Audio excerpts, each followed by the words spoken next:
नमस्कार बच्चों, मैं पूर्वाज गुप्ता आप सभी का स्वागत करता हूं हमारे YouTube चैनल एंथुसियाज्म एजुकेशन पर। तो आज हम एक ऐसा टॉपिक पढ़ने वाले हैं जो बहुत ही इंपॉर्टेंट है अपनी नर्सिंग की लाइफ में भी और साथ ही साथ में हर एक मेडिकल कोर्स के अंदर, चाहे एक नॉर्मल पर्सन हो, चाहे बिना मेडिकल का हो, चाहे मेडिकल का हो, सबको ये पढ़ने की जरूरत है और ये जानने की जरूरत है कि किस तरीके से इसे परफॉर्म किया जाता है। तो इसका नाम है CPR, इसका कार्डियो पल्मोनरी रिसस्टिटेशन। तो इस टॉपिक को हम अच्छे तरीके से समझेंगे। इसके अंदर ये भी जानेंगे कि कितने टाइम पीरियड के अंदर देना चाहिए, क्या क्या प्रोसीजर्स फॉलो होते हैं, कितनी डेप्थ होनी चाहिए, मतलब कि किस एज में किस तरीके से CPR देना चाहिए। ठीक है, तो समझेंगे अच्छे तरीके से। तो इसके लिए स्टार्ट करते हैं। बहुत ही छोटा सा प्रोसीजर है लेकिन सबसे मेन प्रोसीजर है ये। नर्सिंग फंडामेंटल के अंदर सबसे ज्यादा आने वाला टॉपिक भी यही है और सबसे मेन टॉपिक भी यही है। तो सबसे पहले अपन पढ़ेंगे CPR is a life saving skill. CPR एक लाइफ सेविंग स्किल है जो परफॉर्म की जाती है इन अ कार्डियक और रेस्पिरेटरी अरेस्ट। कब की जाती है? देखो, CPR का फिक्स फॉर्मूला है। CPR को दो वक्त पे आप सबसे ज्यादा इस्तेमाल करोगे। कब? या तो जब कार्डियक अरेस्ट हो या फिर रेस्पिरेटरी अरेस्ट हो।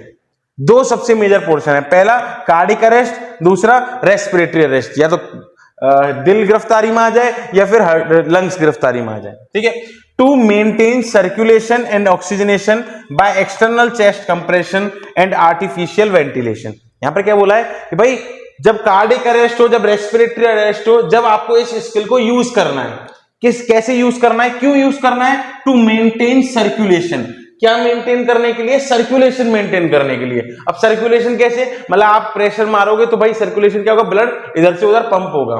ठीक है, तो जहां पे पंप नहीं, जहां पे ब्लड नहीं पहुंच पा रहा, जैसे कई सेल्स है, ब्रेन है, बाकी अदर टिश्यूज वगैरह है, उनके पास क्या नहीं पहुंच पा रहा? ब्लड नहीं पहुंच पा रहा। मान लो हार्ट अरेस्ट हो गया, रुक गया, धड़कना बंद कर दिया, तो ब्लड फ्लो बंद। अब ब्लड फ्लो बंद तो आपको क्या करना पड़ेगा? थोड़ा बहुत तो धक्का मारना पड़ेगा, जिससे क्या हो कि भाई कोई क्लॉट आ गया हो, कुछ आ गया हो, तो उसकी वजह से आगे की तरफ पंप होने लग जाए, जहां तक ब्लड जाना चाहिए, जिस मेन जगह पे जाना चाहिए वहां तक पहुंच जाए। तो आपने सबसे पहले क्या किया? मेंटेन सर्कुलेशन किया और उसी के साथ में ऑक्सीजनेशन को भी मेंटेन किया, क्योंकि जब ब्लड जाएगा, सर्कुलेशन अच्छा हो जाएगा तो ऑक्सीजन भी टाइम पे पहुंच रही होगी। क्योंकि रेस्पिरेटरी अरेस्ट में आपको क्या करना होगा? ऑक्सीजन को सही सप्लाई करना होगा।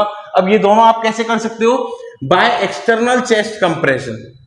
भाई आपको अगर सर्कुलेशन मेंटेन करना है तो आपको क्या करना पड़ेगा? बाहर से एक्सटर्नल तरीके से चेस्ट को कंप्रेस करना पड़ेगा, दबाना पड़ेगा। ठीक है, और उसी के साथ और रेस्पिरेटरी अरेस्ट में ऑक्सीजनेशन का काम करना है तो आपको क्या करना पड़ेगा? आर्टिफिशियल वेंटिलेशन देना पड़ेगा। भाई मुंह से सांस देना, तो आर्टिफिशियल वेंटिलेशन प्रोवाइड करना है, फिर वेंटिलेटर वगैरह के थ्रू जिस तरीके से आप प्रोवाइड कर सकते हो उस तरीके से। ठीक है, तो CPR क्या है? हार्ट और पल्मोनरी, मतलब हार्ट और रेस्पिरेटरी, हार्ट एंड लंग्स को वापस से अपनी नॉर्मल स्टेट में लेके आना। मतलब कि एक तरीके से फर्स्ट एड है, सबसे पहला जो अपन एक तरीके से एक्ट करते हैं, प्रोसेस करते हैं एक पर्सन को बचाने के लिए कार्डियक अरेस्ट और पल्मोनरी अरेस्ट में, उससे अपन बोलते हैं CPR। क्या बोलते हैं? CPR। अब ये दो तरीके का होता है, एक होता है BLS और एक होता है ACLS। देखो, BLS ACLS ये दोनों क्या है? एक तरीके के CPR के प्रोसीजर है। भाई बेसिक लाइफ सपोर्ट, भाई आप बेसिकली मतलब बेसिक चीजों से आप कर पा रहे हो, आपके पास कोई इंस्ट्रूमेंट नहीं है। ठीक है, मतलब कि आपकी खुद की स्किल्स के साथ में आप एक CPR परफॉर्म कर रहे हो, उसे अपन बोलते हैं BLS। और ACLS किसे बोलते हैं? ACLS होता है जिसके अंदर आपके पास इक्विपमेंट्स हो, जैसे डिफिब्रिलेटर हो गया, ठीक है, वेंटिलेटर, ऑक्सीजन मास्क वगैरह हो गया, ये सब चीजें हो गई। इसके थ्रू आप क्या कर रहे हो कि भाई प्रॉपर तरीके से CPR परफॉर्म कर पा रहे हो, एक तरीके से पेशेंट को बचा पा रहे हो, उसे अपन बोल रहे हैं ACLS। ठीक है, इन दोनों को समझते हैं कि भाई BLS क्या है, ACLS क्या है, ये भी अपन को देखना जरूरी है।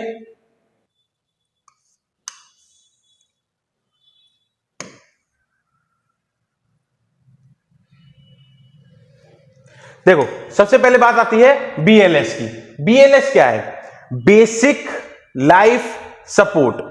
मतलब कि ये BLS तो ये मान के चलिए आप हर एक नॉर्मल पर्सन को आना चाहिए। स्कूल्स के अंदर भी काफी सारे क्या होते हैं, डॉक्टर्स जो होते हैं या उनकी तरफ से एक विजिट होती है, एक तरीके से डेमोन्स्ट्रेशन होता है। वो क्या करते हैं, बच्चों को बताते हैं कि हाँ भाई अगर बाय चांस आपको ये चीज ऐसी देखने को मिल जाए, कोलैप्स कंडीशन देखने को मिल जाए, तो आपको क्या करना है, इस तरीके से भाई CPR देना है। वो उनको करके दिखाते हैं। जैसे जितना आप डेमोन्स्ट्रेशन देखते हो उतना आपको पता रहता है, याद रहता है। तो एक तरीके से ये बेसिक, इतना बेसिक है कि हर एक पर्सन को, हर एक नॉर्मल एज पर्सन को ये बेसिक लाइफ या सीपीआर देना आना चाहिए, बिना मशीन्स के। मशीन्स के साथ तो जो प्रोफेशनल है उनको आना चाहिए भाई, लेकिन ऐसी चीज जहां पे आप किसी पर्सन को बचा सको, किसी उसके गोल्डन पीरियड टाइम के गोल्डन पीरियड टाइम के अंदर, तो आप क्या कर सकते हो, उसकी लाइफ सेव कर सकते हो। ठीक है, तो ये बेसिक लाइफ सपोर्ट मैकेनिज्म हर किसी पर्सन को आना ही चाहिए। ठीक है, ये क्या है, परफॉर्म्ड विद ओनली स्किल्स, ये सिर्फ स्किल्स के थ्रू ही परफॉर्म किया जाता है। इसके अंदर कोई मेडिसिन नहीं है, कोई मशीन नहीं है, सिर्फ आपको पता है कि मुझे हाथ इस तरीके से रखना है और कंप्रेशन देना है, तो ये आपकी खुद की स्किल्स हैं, नॉर्मल स्किल्स हैं। उस स्किल के बेस पे आप क्या कर रहे हो, किसी पर्सन की लाइफ बचा रहे हो। ठीक है, example chest compression plus rescue breathing. क्या है इसका एग्जांपल बेसिक लाइफ सपोर्ट का, भाई आप चेस्ट कंप्रेशन दे रहे हो प्लस ब्रीदिंग दे रहे हो, माउथ टू माउथ जो ब्रीदिंग होती है। ठीक है, ये इस तरीके के कुछ प्रोसीजर्स अपन परफॉर्म करते हैं। ठीक है, प्रोसीजर पढ़ेंगे किस तरीके से है, किस तरीके से नहीं है, लेकिन उससे पहले अपन ACLS पढ़ लेते हैं। तो देखो ACLS क्या है, ACLS का फुल फॉर्म है एडवांस कार्डियक लाइफ सपोर्ट। अब ये कार्डियक लाइफ सपोर्ट तुम्हें पता है क्योंकि उसमें बेसिक लाइफ सपोर्ट था, इसमें कार्डियक लाइफ सपोर्ट है, लेकिन कार्डियक कैसा, एडवांस लेवल का कार्डियक। एडवांस कब होगा, जब अपने पास मशीन्स होंगी, मेडिसिन होंगी, ये सब चीजें होंगी, तब उसे अपन एडवांस लेवल पे मानेंगे। जैसे क्या बोल रहा है ये, performed by health care providers using drugs, defibrillator and ventilator. तीन चीजें जोड़ दी इसने एडवांस में। क्या क्या जोड़ दिया एडवांस में, ये भाई ये किसके द्वारा किया जाएगा, एक तो जो एक्सपर्ट होंगे, जो प्रोफेशनल्स होंगे, उनके द्वारा किया जाएगा। साथ ही साथ में वो भी कैसे करेंगे, ड्रग्स का यूज करते हुए, डिफिब्रिलेटर का यूज करते हुए और वेंटिलेटर्स का यूज करते हुए। बेसिक लाइफ सपोर्ट की बात होगी, जब उनके पास ये चीजें नहीं होंगी तब वो भी बेसिक लाइफ सपोर्ट वाला मैकेनिज्म अपनाएंगे, भाई कंप्रेशन देना और रेस्क्यू ब्रीदिंग देना। ठीक है, लेकिन इस दौरान वो क्या करेंगे, ड्रग्स का यूज करेंगे, डिफिब्रिलेटर का यूज करेंगे और साथ ही साथ में वेंटिलेटर का यूज करेंगे। वेंटिलेटर होती है एक मशीन जिसके अंदर अपन ऑक्सीजनेशन कर, मतलब कि ऑक्सीजन पहुंचाते हैं पूरी बॉडी तक, मेनली लंग्स तक पहुंचाते हैं, लंग्स से जबरदस्ती, मतलब एक तरीके से कंप्रेशन होता है वो भी ब्रीदिंग का। ठीक है, और साथ में डिफिब्रिलेटर, इस तरीके से मशीन ने देखी होगी आपने, इस तरीके से मशीन, ये रही मशीन। ठीक है, ये मशीन होती है, ध्यान होगा कई मूवीज में देखा होगा, धट भैंस की।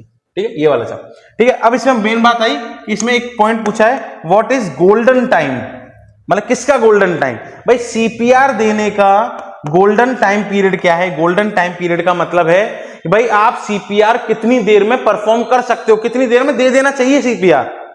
मतलब मान लो एक पेशेंट बेहोश हुआ, आप देख रहे हो, अरे यार देखते हैं, उठा नहीं यार, और लोगों से उठा नहीं यार, अब मैं जाके देखता हूं, इतने में 4 मिनट निकल गई, 5 मिनट निकल गई, 10 मिनट बाद तुम देख रहे हो, अरे भाई साहब हो क्या, अरे वो तो गया कब का। मेन चीज क्या है कि आपको गोल्डन टाइम बोलते हैं कि कितना एक ऐसा महत्वपूर्ण टाइम जिसके अंदर आपको सीपीआर परफॉर्म कर देना है या सीपीआर की प्रोसेस चालू कर देनी है, तो वो गोल्डन टाइम पीरियड है 4 मिनट। कितनी है भाई, 4 मिनट के अंदर अंदर जैसे पेशेंट कोलैप्स हो रहा है, आप इमीडिएटली उससे पूछो, इमीडिएटली उसको देखो और हैंड टू हैंड सीपीआर देने लग जाओ। मतलब 4 मिनट इसका गोल्डन टाइम पीरियड है। ये कंपटीशन के एग्जाम से रिलेटेड भी है, तो आपको ये ध्यान रखना है कि भाई क्वेश्चन अगर आ जाए what is the golden time period of CPR, then you should tick the answer correctly which is 4 minute. क्या है answer, answer is 4 minute, 4 minute. ठीक है, ध्यान रखना इस बात को। अब नेक्स्ट, अब अपन को दो चीजें समझ में आई कि भाई BLS है और एक ACLS है। ठीक है, BLS क्या है, बेसिक लाइफ सपोर्ट, जो कोई भी पर्सन दे सकता है, बिना प्रोफेशनल वाला बंदा, जिसको बस ये पता होना चाहिए मुझे किस तरीके से परफॉर्म करना है। और एक है जिसमें अपन डिफिब्रिलेटर यूज कर रहे हैं, करेगा कौन, उसको प्रोफेशनल्स, जैसे नर्सिंग स्टाफ हो गया, डॉक्टर्स हो गए, क्रिटिकल केयर वाले पर्सन हो गए, इमरजेंसी स्टाफ हो गए, ये सब स्टाफ करते हैं। इनको पता होता है कि मुझे कौन सी ड्रग देनी है, कौन सी मेडिसिन, सॉरी ड्रग्स तो वही हो गई, कौन सा मतलब वेंटिलेटर पे पुट ऑन करना है, ऑक्सीजन कैसे लगाना है, ऑक्सीजन मास्क कैसे लगाना है, डिफिब्रिलेटर का यूज कैसे करना है, ये सब चीजें उन्हें पता होती हैं। परफॉर्म्ड क्लियरली, उन्हें ध्यान है प्रोसीजर मुझे किस तरीके से यूज करना है। तो आपको अब ये याद रखना है कि मुझे नॉर्मल वाला सीखना है कि भाई नॉर्मल कैसे है, क्या है। तो सबसे पहले अपन जानेंगे क्या इंडिकेशंस हैं, कब आप दोगे, भाई कब आप सीपीआर देना स्टार्ट करोगे। ऐसे तो ना बाय चांस नॉर्मल भी बेहोश हो जाते हैं तो आप तो सीपीआर देना चालू कर दोगे, फाड़ दी दिमाग की नस, खत्म तेरा काम, मुझे तो तेरे को मारना था बस। भाई मैं तो बचाने की कोशिश कर रहा था लेकिन तू मरा, तेरी गलती नहीं। मेन बात क्या है कि आपको कब देना है ये चीजें पता होनी चाहिए। जैसे कॉन्ट्रा इंडिकेशन होते हैं कि कब आपको कोई प्रोसीजर नहीं करना है या कब आपको कोई सा प्रोसीजर करना है, वो इंडिकेशन। तो इंडिकेशन में सबसे पहले मेनली बात है अरेस्ट वारंट। इससे याद रखो भाई, अरेस्ट वारंट मतलब जब आप अरेस्ट हो जाओ, जब आप बंद हो जाओ। तो बंद दो ही चीजें हो रही हैं। अगर आप सीपीआर देने के लिए सोच रहे हो तो सीपीआर खुद में ही सी और पी है भाई, खुद सीपीआर के अंदर सी और पी है। क्योंकि अरेस्ट आपको करना है तो आप क्या कर दोगे भाई, कार्डियक अरेस्ट कर दोगे और पी से पल्मोनरी अरेस्ट कर दोगे। अब पल्मोनरी अरेस्ट से आपको बस इतना समझ में आएगा कि भाई लंग्स हो गए, या फिर इसको बोल सकता हूं मैं रेस्पिरेटरी अरेस्ट। क्या बोल सकते हो, रेस्पिरेटरी अरेस्ट। अब आपने दो चीजें ध्यान करी। सबसे पहली चीज कि भाई कब दे सकता हूं मैं, दो कंडीशन ऐसी हैं जिनमें दे सकता हूं। अब ये कंडीशन ऐसे नहीं है भाई, कार्डियक अरेस्ट किसी भी वजह से हो सकता है, तो सारी डिजीज कंडीशन आ चुकी हैं, ठीक है। रेस्पिरेटरी अरेस्ट किसी भी कंडीशन से हो सकता है, वो आ चुकी है। मतलब कंडीशन ऐसी हो जिसमें दोनों या तो हार्ट या लंग्स कोलैप्स हो चुके हो या दोनों एक साथ कोलैप्स हो चुके हो, उस कंडीशन में आप क्या परफॉर्म करोगे, सीपीआर परफॉर्म करोगे। ध्यान क्या रखना है, मुझे सीपीआर कब देना है, जब अरेस्ट की कंडीशन हो। किसकी कंडीशन हो, अरेस्ट की कंडीशन हो। कौन सी अरेस्ट की, सी और पी अरेस्ट की। कौन सी की, सी और पी अरेस्ट की। सी से कार्डिक अरेस्ट, पी से पल्मोनरी अरेस्ट। पल्मोनरी को मैं लंग्स भी बोल सकता हूं और लंग्स को मैं रेस्पिरेटरी भी बोल सकता हूं। तो आप क्या ध्यान रखोगे भाई, pulmonary arrest, respiratory arrest, lungs arrest, आपको ये ध्यान रखना है, ठीक है। अब बात करते हैं कि भाई इन कंडीशन में होगा क्या भाई, कार्डिक अरेस्ट अगर हुआ तो क्या होगा, हार्ट का काम करना बंद कर देगा। मतलब कि हार्ट, ये आपका मान लो हार्ट है भाई, इसकी एक नली जा रही है, ठीक है। यहां से एक नली जा रही है बड़ी वाली, ध्यान है कौन सी जा रही है, आयोटा।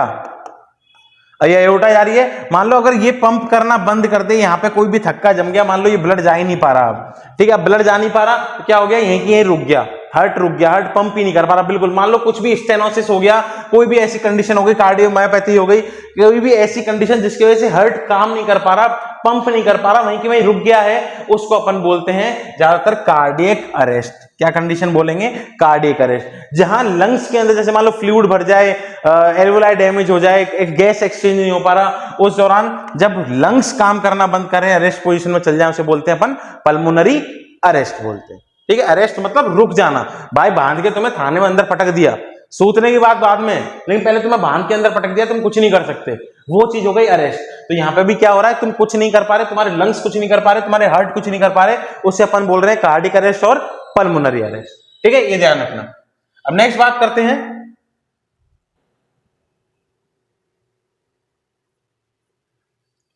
अब ऐसे कुछ स्टेप्स जो हर एक इंडिविजुअल को, ज्यादातर मतलब भले बच्चे से शुरुआत करें, बच्चे भी मतलब स्कूल एज चिल्ड्रन जो हैं वहां से अगर शुरुआत करते हैं, 6, 7, 8, 9, 10 या 8, 9, 10 से अगर स्टार्ट करें, तो उन बच्चों को भी ये पता होना चाहिए कि मुझे क्या परफॉर्म करना है, किस तरीके से परफॉर्म करना है। भले थोड़ा बहुत भी हो सके, लेकिन किसी के कुछ करने से अगर किसी की जान बच सके तो वो सबसे अच्छी बात है, ठीक है। तो कुछ स्टेप्स हैं जिनको अपन पढ़ते हैं या जिनको अपन देखते हैं भाई क्या है वो स्टेप्स, ठीक है। सबसे पहले स्टेप्स ऑफ सीपीआर। अब सीपीआर में अपन को ये मालूम है, सी से कार्डियक, पी से पल्मोनरी, और इन दोनों को बचाने का काम रिससिटेशन, ठीक है। अब सबसे पहला जो स्टेप है उसका नाम है सीन सेफ्टी। क्या नाम है, सीन सेफ्टी। इन सबको एक्सप्लेन करूंगा, अच्छे तरीके से एक्सप्लेन करूंगा, लेकिन सबसे पहले आप स्टेप्स को जान लीजिए कि कौन कौन से स्टेप्स हैं। सबसे पहला स्टेप है सीन सेफ्टी, मतलब कि सीन को सेव करना है, जो सीन चल रहा है उसको सेव करना है। अरे नहीं भाई, ठीक है, पढ़ेंगे, चलो कोई बात नहीं। इसके बाद आप करोगे चेस्ट का रिस्पॉन्स, मतलब चेस्ट का रिस्पॉन्स देखोगे और कैसा चल रहा है भाई, ठीक है, इस तरीके से। अरे नहीं, रुक जाओ तुम, ठीक है। नेक्स्ट है step call for help and AED, मतलब क्या करोगे आप, कॉल करोगे हेल्प के लिए, बचाओ बचाओ, ठीक है, इस तरीके से हेल्प मंगाओगे और साथ में एईडी की हेल्प भी मंगाने की कोशिश करोगे। अब एईडी क्या है ये भी देखेंगे, चलो कोई बात नहीं। नेक्स्ट स्टेप देखते हैं चेस्ट कंप्रेशन, मतलब सबसे पहले आपने सीन सेफ्टी करी, फिर उसके बाद में आपने रिस्पॉन्स देखा, उसके बाद में आपने मदद मंगाई, और उसके बाद में चेस्ट कंप्रेशन। चेस्ट कंप्रेशन मतलब वही प्रेस करना जो देखते आए जिंदगी भर, ठीक है। फिफ्थ है चेक एयरवे। अब आपने क्या किया, यहाँ पर एयरवे चेक किया, आपने चेस्ट कंप्रेशन कर लिया, उसके बाद आपने एयरवे चेक करी, एयर मतलब कोई ऑब्स्ट्रक्शन तो नहीं है, गले में कुछ अटका हुआ तो नहीं है, मुंह में कुछ फंसा हुआ तो नहीं है, पान तो नहीं खा रहा, कुछ तो नहीं खा रहा, ये सब चीजें। और लास्ट में आप देखोगे क्या भाई, रेस्क्यू ब्रीदिंग। जैसे आपने एयरवे चेक किया, एयरवे क्लियर है, फिर आप ब्रीदिंग देना चालू कर दोगे साथ में। ठीक है, अब ये है कुछ 6 स्टेप्स जो आपको परफॉर्म करने होते हैं at the time of CPR. ठीक है, अब आपको ये परफॉर्म तो करने हैं, लेकिन किस तरीके से करने हैं, कितनी डेप्थ में करने हैं, क्या क्या है इन स्टेप्स के अंदर, ये पढ़ते हैं। तो सबसे पहला अपना स्टेप था सीन सेफ्टी। तो सीन सेफ्टी का मतलब क्या है, चलिए बताओ, सीन सेफ्टी का मतलब क्या है। सीन सेफ्टी मतलब जैसे मान लो आप जा रहे थे भाई साहब, रास्ते में एक गाड़ी आई, भाई कोई बंदा है ये, ठीक है, ये बंदा मान लो कोई अपने जैसे ये नर्स था, अभी जस्ट बना है, फर्स्ट ईयर में आया है, ठीक है। अब मान लो यहाँ पे एक बंदा ये लेटा पड़ा, कोई गिर पड़ गया, मान लो एक्सीडेंट हो गया जिसकी वजह से गिर गया या फिर बेहोश हो गया, एकदम से गिर गया, तो क्या हुआ भाई, ये यहाँ पे इसके पास आया और यहाँ पे सीपीआर देना, मतलब कि भाई और भाई साहब मतलब बीच रोड पे जहां उसका एक्सीडेंट हुआ है वहीं लेके नहीं बैठना है उसको। अगर जहां पर एक्सीडेंट हुआ है, जहां पर पर्सन गिरा है, वहां पर पहले देखना है कि मतलब कि आसपास का एरिया वो सही है, आसपास का area in the sense beach road पे तो नहीं है कहीं, वो जिस जगह पे नाले में तो नहीं गिरा पड़ा कि नाले में थोड़ा सीपीआर दोगे तुम, बीच रोड पे थोड़ा सीपीआर दोगे। सीन पेशेंट सेफ्टी का मतलब है, सीन सेफ्टी का मतलब है भाई, सीन सेफ्टी का मतलब है कि जहां पर आप रेस्क्यूअर प्लस पेशेंट भाई दोनों को आप सेफ जगह पे लो, दोनों किस जगह पे लो, सेफ जगह पे।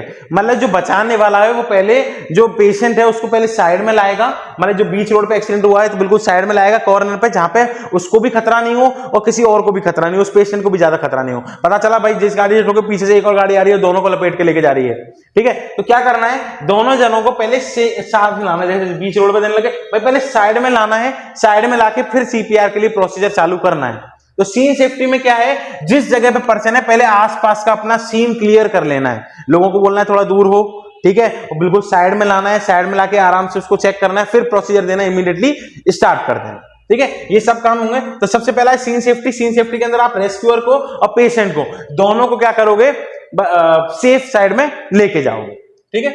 अभी आप सेफ साइड में ले गए तो ये पहला स्टेप हो गया आपका। अब नेक्स्ट बात आई रिस्पॉन्स चेक करने की। सेकंड स्टेप क्या था, रिस्पॉन्स। नोट्स बना लेना अच्छे तरीके से, ध्यान रखना, नोट्स जब तक नहीं बनाओगे जब तक कोई काम नहीं होगा, सुन लोगे समझ लोगे कुछ नहीं होगा। नोट्स बनाना फिर सुनते रहना साथ साथ, पहले समझ लो, एक बार पूरा समझ लो, फिर दूसरी बार में पूरे नोट्स बना लेना। और नोट्स सही हो तो मेरे को बता देना, टेलीग्राम की लिंक दे रखी होगी, उस पर हम नोट्स डाल देंगे, आपको परेशान होने की जरूरत नहीं है, ठीक है। लेकिन कुछ चीजें हैं जैसे मैं यहाँ पे लिखा रहा हूं अभी इमीडिएटली, उसको आपको क्या करना पड़ेगा, राइट डाउन करना पड़ेगा। कोई बात नहीं, एक बार पहले समझ लो अच्छे तरीके से, फिर नोट्स बनाना। ऐसे मत करना बैठे हैं हाँ से हाँ, अरे पॉज मार, इसकी पॉज मार, ऐसे मत कर देना, ठीक है। भाई पॉज मारा और लिखने लग गए नेताओं की तरह। पहले एक बार समझ लो, फिर वापस से क्या करो, उसको नोट्स को लिख लो, क्योंकि एक बार आपको समझ में आ चुका है, दूसरी बार में कंफर्म याद हो जाएगा, ठीक है। तो ये याद रखना, ऐसे मत किया करो कि भाई लिख रहा है पॉज मार भैंस की, ये लिख लो पहले, पॉज मार भैंस की, ये मत करा करो भाई। जो हो चुका है पहले याद करो, पहले समझ लो, ठीक है। समझने के बाद वापस से लिखने बैठो, जिससे कि आपको बिल्कुल कंफर्म ही याद हो जाए, ठीक है। नेक्स्ट बात आई चेक रिस्पॉन्स, कि आपको क्या करना है, सबसे पहले रिस्पॉन्स चेक करना है। किसका, पेशेंट का, खुद का नहीं, खुद तो तुम होश में हो, पेशेंट का जो वहां पे बेहोश पड़ा हुआ है उसका रिस्पॉन्स चेक करना। कैसे चेक कर सकते हो, सबसे पहला रिस्पॉन्स आप चेक कर सकते हो टैपिंग द शोल्डर। क्या टैप करके, शोल्डर को टैप करके, मतलब देखो इस जगह पे, देखो कंधे पे, कंधे पे। और भाई साहब अब ये एग्जाम में आता है कि आप भाई साहब बोलोगे, बहन जी बोलोगे, क्या बोलोगे, तो आपको बोलना है आर यू ओके। क्या बोलोगे, इसका सबसे मेन चीज है are you okay question mark. एक और बार पूछोगे भैया आर यू ओके, मतलब 2-3 बार आप क्या करोगे भैया, उसके कंधे पे हाथ रख, भैया अरे are you okay, are you okay. अब ऐसा करोगे तो ना, तुम गांव में बाई चांस चले गए और गांव में जाके तुमने बोल दिया कि भैया, ये तो एग्जाम से रिलेटेड बात है कि भैया एग्जाम में तुम्हें ये बोलना पड़ेगा, भाई एग्जाम में ये नहीं बोल सकते भैया बहन जी भाई साहब। वहां पे गांव में जाके तुमने बोल दिया are you okay, are you okay, तो कह खड़ा होगा तेरी ऐसे, चल वहीं आ ज्यादा इंग्लिश जा रहा है, यहाँ पे मास्टर बन गया। भाई तुम्हें हर परिस्थिति के हिसाब से, हर जगह के हिसाब से तुम्हें बात करनी होगी। जैसे गांव में जाओगे, भाई साहब सही हो क्या, या लोकल लैंग्वेज में भी बोलना पड़ सकता है, भाई साहब कैसे, भाई साहब हेलो, भाई साहब हेलो, भाई साहब हेलो, बहन जी उठो उठो उठो उठो उठो, जैसे रिस्पॉन्स चेक करते हैं अपन, ठीक है। और इसी जगह पे आप कहीं ऐसी जगह पे हो जहाँ पे पर्सन को हिंदी नहीं आती है, तो आप क्या करोगे, उसको इंग्लिश में पूछोगे, यार भाई साहब are you okay, are you okay, hey are you okay, इस तरीके से, ठीक है। तो आपको क्या करना है, ये क्वेश्चन है, मतलब क्वेश्चन याद रखना कि मल्टीपल चॉइस क्वेश्चन में आ जाता है कि किसी पर्सन को अपन रिस्पॉन्स चेक कर रहे होते हैं, उस टाइम पे आप क्या पूछते हो उससे, तो उस टाइम पे पूछना होता है आर यू ओके, क्या आप सही हो, ठीक है। अब यहाँ पे बात पड़ी कि वो सही नहीं है, यहाँ पर क्या मालूम पड़ गया कि वो सही नहीं है, उसने कोई रिस्पॉन्स नहीं दिया है, तो मैं दूसरा रिस्पॉन्स चेक करूंगा, उसकी ब्रीदिंग। क्या चेक करूंगा, ब्रीदिंग चेक करूंगा। ब्रीदिंग कैसे चेक करूंगा भाई, सबसे पहला तो लुक देखूंगा, क्या देखूंगा, उसको थोड़ा देखूंगा, उसकी चेस्ट को देखूंगा, एब्डोमेन को देखूंगा कि भाई राइज हो रही है नहीं हो रही है, राइज अप डाउन हो रही है कि नहीं हो रही है, ठीक है। अगर आपको किसी को ना जगाए बिना, आपको या ना हाथ लगाए बिना या ना चेक करे बिना आपको ये देखना हो कि पर्सन जिंदा है क्या नहीं है, तो आप कैसे चेक करोगे, देख के चेक करोगे। क्या देख के चेक करोगे, उसकी chest rise and down, rise and down, rise and down, ये चेक करोगे। तो सबसे पहले आप क्या करोगे, लुक देखोगे, फिर सुनोगे।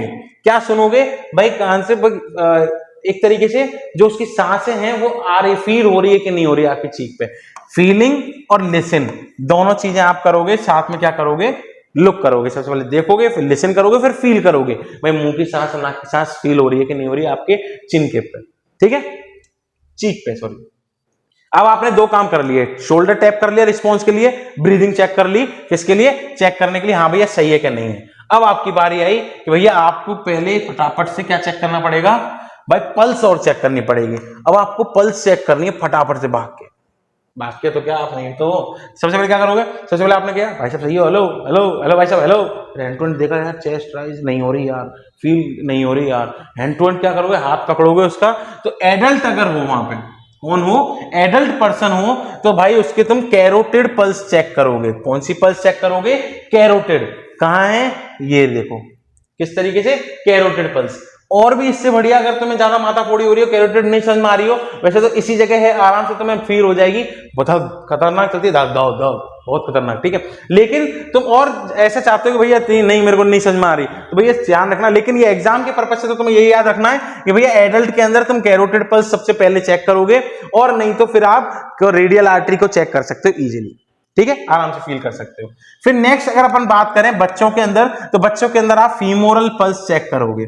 कौन सी चेक करोगे, फीमोरल पल्स, जो ग्रोइन रीजन में होती है उस पल्स को चेक करोगे। नेक्स्ट है इन्फेंट के अंदर, इन्फेंट के अंदर आप कौन सी चेक करोगे, ब्रेकियल पल्स। कौन सी, ब्रेकियल पल्स चेक करोगे। अब आप क्या कर सकते हो, अगर बच्चा भी हो तो भी आप एक बार भाई रेडियल चेक करके, उस टाइम पे मान लो बीच रोड पे किसी बच्चे को हो गया, तो आप फीमोरल पल्स थोड़ा चेक करने बैठोगे।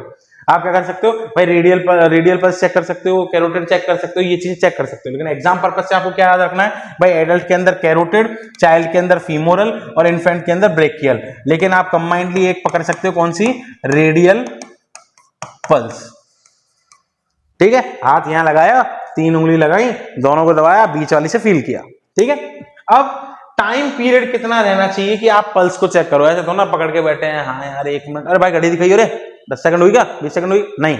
आपको क्या करना है कि भाई टाइम पीरियड कितना होना चाहिए असेस करने के लिए पल्स को, वो सिर्फ है 5 से 10 सेकंड। अब आप बोलोगे मैं 5 से 10 सेकंड में कैसे मालूम कर लूं, ठीक है। अब 5 से 10 सेकंड भाई आपको इतना करना है कि 5 सेकंड में 10 सेकंड में कितनी पल्स चल रही है। भाई नॉर्मल आपको पता है 70 से 80, ऐसे मान के चलो, वैसे 60 से 100 होती है, लेकिन आप जैसे मान के चलोगे 70 काउंट करके चल रहे हो, तो आपको ये ध्यान रखना है मुझे पहले 5 से 10 सेकंड की चेक करनी है, 10 सेकंड की लेके चल लो भाई। 10 सेकंड तक आपने चेक करी, 10 आ रही है, तो भाई इंटू कर दो, तो सीधे आपके पास पहुंच जाएगी भाई लमसम कितना पहुंच पा रही, कितनी पल्स आ रही है। तो आपको याद रखना है कि आपको अगर काउंटिंग भी चालू करनी है, जैसे आप गिनोगे 1 2 3 4 5, जैसे 10 तक गिनोगे, 10 सेकंड तक कैसे गिनोगे, 1001 से गिनोगे, 1002, 1003, 1004। जब 1001 हो जाएगा तब आपका पर्टिकुलरली 1 सेकंड होगा, 1001, 1002, 1003, 1004, 1005, 1006, 1007। इस तरीके से जब 1010 तक आप पहुंचोगे, सॉरी 1010 तक आप पहुंचोगे, तब आपके 10 सेकंड प्योरली कम हो जाएंगे। जैसे बोला गया है जब आप 1000 पूरा बोलते हो ना, तब आपका 1 सेकंड अच्छे तरीके से कंप्लीट होता है। जब 1 बोलते हैं तो 1 में तो मिनी सेकंड्स में चल जाते हैं। इसलिए भाई जब आप 1000 शब्द से यूज करते हो, जब क्या होता है पूरा 1 सेकंड काउंट होता है, तो उसके अंदर आप इजीली और करेक्ट तरीके से पल्स को फील कर सकते हो या नोटिस कर सकते हो, ठीक है। अब मान लो कि भाई रिस्पॉन्स भी नहीं आया, ये पल्स भी नहीं आई, शोल्डर टैपिंग में भी कुछ नहीं हुआ, तो अब आप क्या करोगे? अब आपको करना क्या है भाई? शोल्डर देखो, सबसे पहले आपने क्या किया भाई? रिस्पॉन्स चेक करने के लिए सबसे पहले सीन सेफ्टी करी, पेशेंट को साइड में लेके गए, रिस्पॉन्स चेक किया, शोल्डर टैप किया, are you okay, are you okay, breathing check करी, लुक लिसन फील, तीनों चीजें कर दी। साथ में फिर कराया आपने पल्स चेक, उसकी धड़कन चेक करी। खुद की धड़कन से पहले उसकी धड़कन चेक कर लेना। खुद की धड़कन चेक करने लग रहे हो तो तुम्हारी तो तेज आएगी, क्योंकि तुम उस वक्त पे किसी को बचाने जा रहे हो। ठीक है। अब बात आई भाई, आपने सबसे पहले एडल्ट के अंदर कैरोटिड पल्स, चाइल्ड के अंदर फीमोरल, इन्फेंट के अंदर ब्रेकियल, टाइम पीरियड कितना भाई? 5 से 10 सेकंड के अंदर आपको चेक करनी है। अब बात आई कि आपको अब क्या करना होगा? अब करना होगा आपको कॉल करना होगा। भैया कॉल लगा दो, पिताजी मैं संकट में फंसा हुआ हूं, प्लीज आ जाइए। अरे नहीं भाई, भाई हेल्प आपको मंगानी है तो हेल्प आप किसकी मंगाओगे भाई? एम्बुलेंस बुलाओगे, कॉल पर्सन जो आसपास जो लोग बाग होंगे उनको बोलोगे भाई फटाफट से कॉल कर, एम्बुलेंस को कॉल कर, फटाफट से एम्बुलेंस को कॉल कर, कोई है क्या? इधर आओ, पहले इसका हाथ पकड़ो, इसके हाथ सीधे करो, इसकी बॉडी सीधे करो, इस तरीके से। ठीक है। साथ में एईडी की हेल्प मंगाओगे। एईडी एक मशीन है, एट्रियल फिब्रिलेशन वाली मशीन जो आती है वो मशीन है। ठीक है। इस मशीन का मेनली काम क्या होता है? इस मशीन का काम होता है पेशेंट को बचाने का, डिफिब्रिलेटर की तरह यूज होती है, डिफिब्रिलेटर ही है ये, यूज होता है क्या करने के लिए यूज होता है? ये पेशेंट को बचाने के लिए, एक तरीके से शॉक देने के लिए यूज होता है। तो सबसे पहले आपने हेल्प के लिए किसको बोलने के लिए बोला? भैया 108 पे कॉल लगाओ। ठीक है। एम्बुलेंस बुलाई जाए। फिर साथ में आपने बोला एईडी मंगाई जाए। अब जब एम्बुलेंस आएगी तो एईडी ऑटोमेटिकली उसके अंदर आई जाएगी, क्योंकि उसके अंदर प्रोफेशनल होते हैं जो मतलब क्या होता है, जो ये प्रोसीजर्स सीपीआर, एएलसी, एसीएलएस वाले प्रोसीजर्स कंप्लीट करने के लिए होते हैं। लेकिन आप ऐसा तो ना जब तक सोचोगे भाई आ रहा है जब तक मैं बैठा रहूं, नहीं। अब आपने हेल्प के लिए बोल दिया तो हेल्प के लिए बोलते ही आप क्या करोगे? कंप्रेशन स्टार्ट कर दोगे। भाई पता नहीं ना एम्बुलेंस कब तक आएगी, एम्बुलेंस जब तक आएगी जब तक आती रहेगी, लेकिन आप अपना काम कर लो। तो आपने अपना काम क्या किया भाई? कंप्रेशन देना स्टार्ट कर दिया। कंप्रेशन देना कैसे स्टार्ट करोगे? Lower half of the sternum, adult या children, lower half of the sternum मतलब मीडिया स्टर्नम से नीचे जिफॉइड प्रोसेस होती है। देखो लोअर हाफ, देखो स्टर्नम, ये पूरी स्टर्नम है, लोअर हाफ कौन सी हो गई? ये पूरी लोअर हाफ हो गई। ठीक है। तो lower half of the sternum, adult या चिल्ड्रन हो, उनके अंदर आप lower half of the sternum पे हाथ रखोगे और वहां कंप्रेशन देना चालू करोगे। मतलब मैं इस जगह पे हाथ रखूंगा और इस जगह पे कंप्रेशन देना चालू करूंगा, lower half of the sternum. जैसे ये है, ये वाला पोर्शन, भाई मेरा स्टर्नम यहां तक जा रहा है, ये बिल्कुल जिफर्ड प्रोसेस है, जिफर्ड प्रोसेस से थोड़ा सा ऊपर ले लो, इस जगह पे हाथ रखो और देना चालू कर दो। ठीक है। नेक्स्ट है, ये तो हो गया एडल्ट और चिल्ड्रन के लिए। ये क्या बात हुई? जस्ट बिलो निपल लाइन, मतलब जो निपल लाइन है उस लाइन से जस्ट नीचे आप क्या करोगे? बच्चों के अंदर पंप देना चालू करोगे, कंप्रेशन देना चालू करोगे। किसके अंदर? इन्फेंट के अंदर। जो इन्फेंट होते हैं उनके अंदर आप क्या करोगे भाई? जैसे मान लो ये क्या है? ये निपल लाइन है और इस निपल लाइन के जस्ट नीचे से आप कंप्रेशन देना चालू करो। ठीक है। अब बात करते हैं कि कंप्रेशन और ब्रीदिंग की रेट क्या होनी चाहिए, अपन ने रेशियो क्या होना चाहिए। जैसे अपन ने पढ़ा था भाई कंप्रेशन देना है और ब्रीदिंग भी देनी है। ठीक है। ब्रीदिंग आ नहीं रही थी, अपन को ब्रीदिंग भी देनी पड़ेगी वेंटिलेशन से उतारने के लिए। तो आपने सबसे पहले कंप्रेशन कितना करना है, इसका रेशियो क्या होता है भाई? एडल्ट के अंदर आपको 30/2 याद रखना है। क्या याद रखना है? कि 30 बार कंप्रेशन देना है और 2 बार फिर फूंक देनी है, फिर 30 बार कंप्रेशन देना है, फिर 2 बार फूंक देनी है।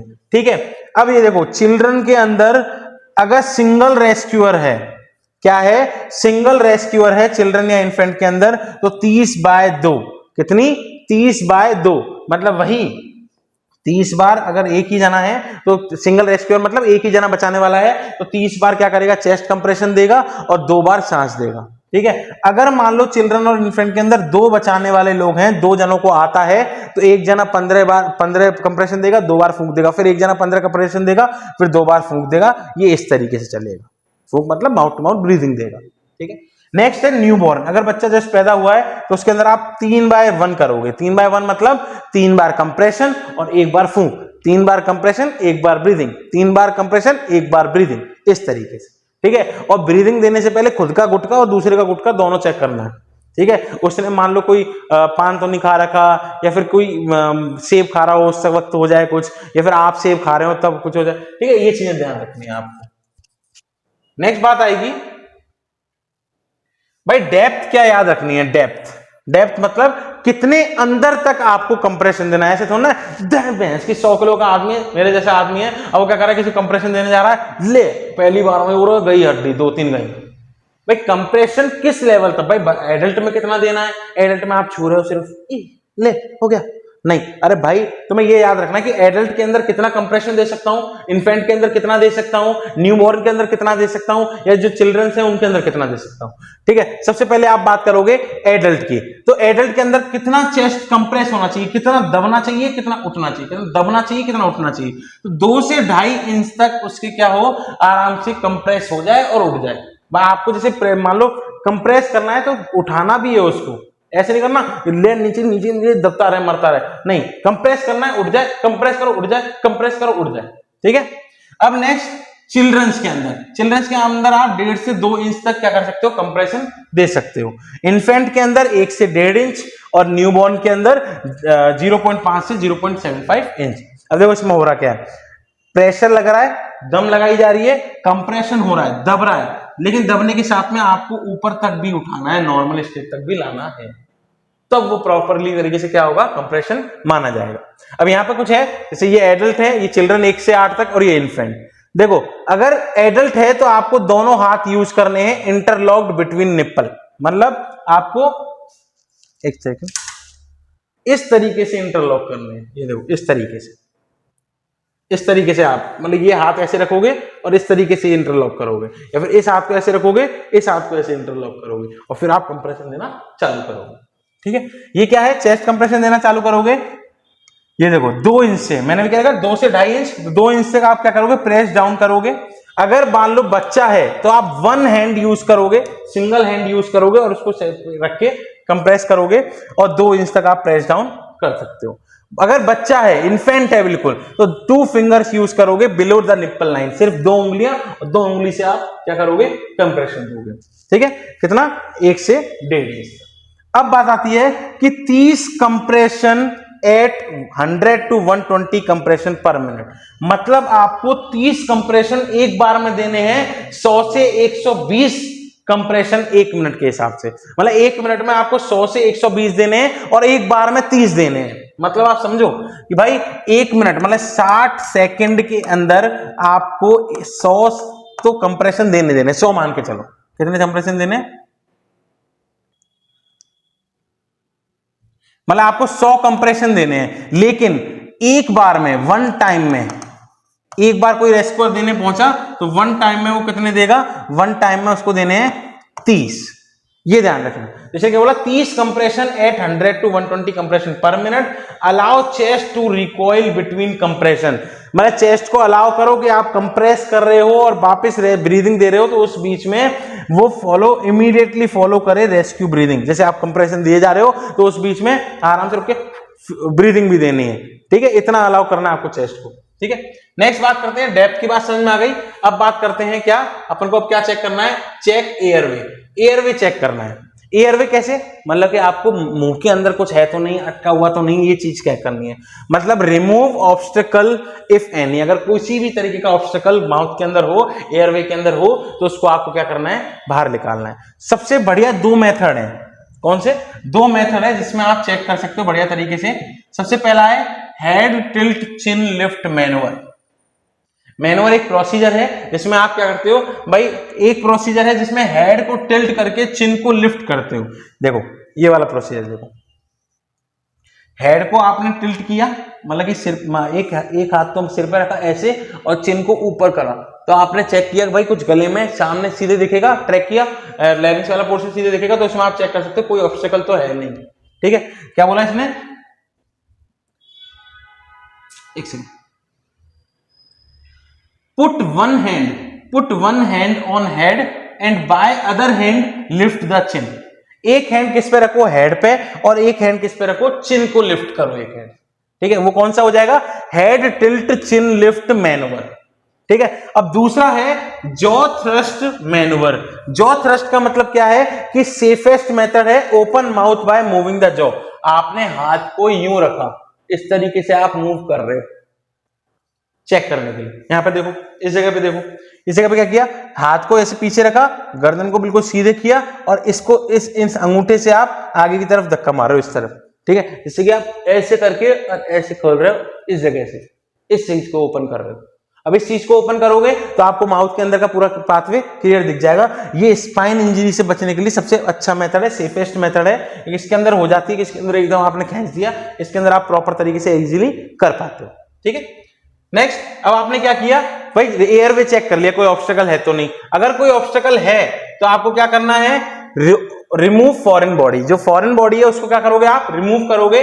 बच्चों के अंदर या बड़ों के अंदर, सॉरी चिल्ड्रंस एंड एडल्ट के अंदर कैसे करोगे, हाइमलिच मैन्युवर, एब्डोमिनल थ्रस्ट। हाइमलिच मैनर मतलब इस तरीके से, ये जो पोर्शन है कि कभी कभी क्या होता है गले में कुछ फंस जाता है तो अपन क्या करते हैं, जो ये वाला पोर्शन है लंग्स के जिसको जीफॉइड वाला प्रोसेस है उसके अंदर ऐसे हाथ रख के और ऐसे प्रेस करते हैं, बिल्कुल बिल्कुल तेजी से दबाते हैं। तेजी से दबाते हैं तो एकदम से क्या होता है, जो भी चीज अंदर फंसी होती है बाहर आ जाती है। तो इन्फेंट के अंदर की अगर अपन बात करें तो 5 back slap plus 5 chest thrust, मतलब कि पीठ की तरफ ऐसे उसको उल्टा करके तड़ तड़ तड़ तड़ तड़ 5 बार, फिर थोड़ा चेस्ट पे 5 बार, फिर 5 बार पीठ पे, मतलब इस तरीके से जिससे कि कोई भी ऑब्स्टेकल हो तो वो बाहर आ जाए। ठीक है, तो 2 तरीके से हैं। इन्फेंट के अंदर आप 5 थप्पड़ मारोगे, थप्पड़ नहीं है थापी होती है ना, तप्पी मारते हैं, शाबाशी देते हैं वैसे। ठीक है, एडल्ट के अंदर आप ये वाला मैनुअर यूज करोगे जिसको अपन बोलते हैं एब्डोमिनल थ्रस्ट, जिसको आप एकदम से प्रेशर लगाओगे एब्डोमेन के ऊपर और बाहर ऑब्स्टेकल निकल जाएगा। ठीक है, ये तो हो गया नेक्स्ट ये वाला स्टेप। अब बात आती है लास्ट स्टेप के अंदर, जिसके अंदर आप क्या प्रोवाइड करोगे, ब्रीदिंग प्रोवाइड करोगे, मतलब सांस प्रोवाइड करोगे। अब ब्रीथ प्रोवाइड करने में क्या आ जाता है, एडल्ट। अब एडल्ट की बात करें तो mouth to mouth nose pinch करते हुए, मतलब नाक को तो आपको पिंच कर लेना है और माउथ टू माउथ आपको क्या देनी है, ब्रीदिंग देनी है। चिल्ड्रंस के अंदर आप क्या करोगे, mouth to mouth and nose, mouth to mouth भी दोगे और नाक के थ्रू भी दोगे, मतलब हाँ ठीक है, नाक को पिंच नहीं करोगे, हवा उस से भी जानी चाहिए। इन्फेंट की बात करें तो mouth to mouth and nose, mouth to mouth देनी है और नोज के साथ देनी है, लेकिन जेंटल ब्रीथ होनी चाहिए, प्रेशराइज्ड ब्रीथ नहीं होनी चाहिए। भैया इन्फेंट के लंग्स बहुत हल्के होते हैं, कमजोर होते हैं, तुमने एकदम तेज हवा भरी और लंग्स ही फट गए ना तो हो जाएगा कल्याण। ठीक है, ध्यान रखना इस बात को। और नेक्स्ट है observe chest rise each time, और हर टाइम पे आपको ये देखना है जब आप ब्रीदिंग दे रहे हो कि चेस्ट राइज हो रहा है, सॉरी कि चेस्ट राइज हो रहा है कि नहीं हो रहा है। भाई आपने हवा दी, हाँ उठा अब कम हुआ, उठा अब कम हुआ, ये आपको क्या करना है, ऑल टाइम नोटिस करना है और इस तरीके से आपको क्या करना है, ब्रीदिंग देनी है। ये ध्यान रखना, पहले आप ऑब्स्टेकल इसलिए हटा रहे हो जिससे कि आपको ब्रीदिंग देने में दिक्कत नहीं है। ठीक है, किसी की जान बचा रहे हो, बहुत अच्छी चीज है, कोई परेशानी वाली बात नहीं है, परेशान नहीं भी होना है। ठीक है, ऐसे पता चले कि तुम भाई तप गए कतई कि भाई नहीं भाई मैं मुंह से सांस नहीं दे सकता, सब कुछ कर लूंगा मैं, ऐसे नहीं करना है। कहीं तुम पता चले कि भैया महान आत्मा बन के बैठ रहे हो, ये कोई होशवासी नहीं, अरे जो हो गया।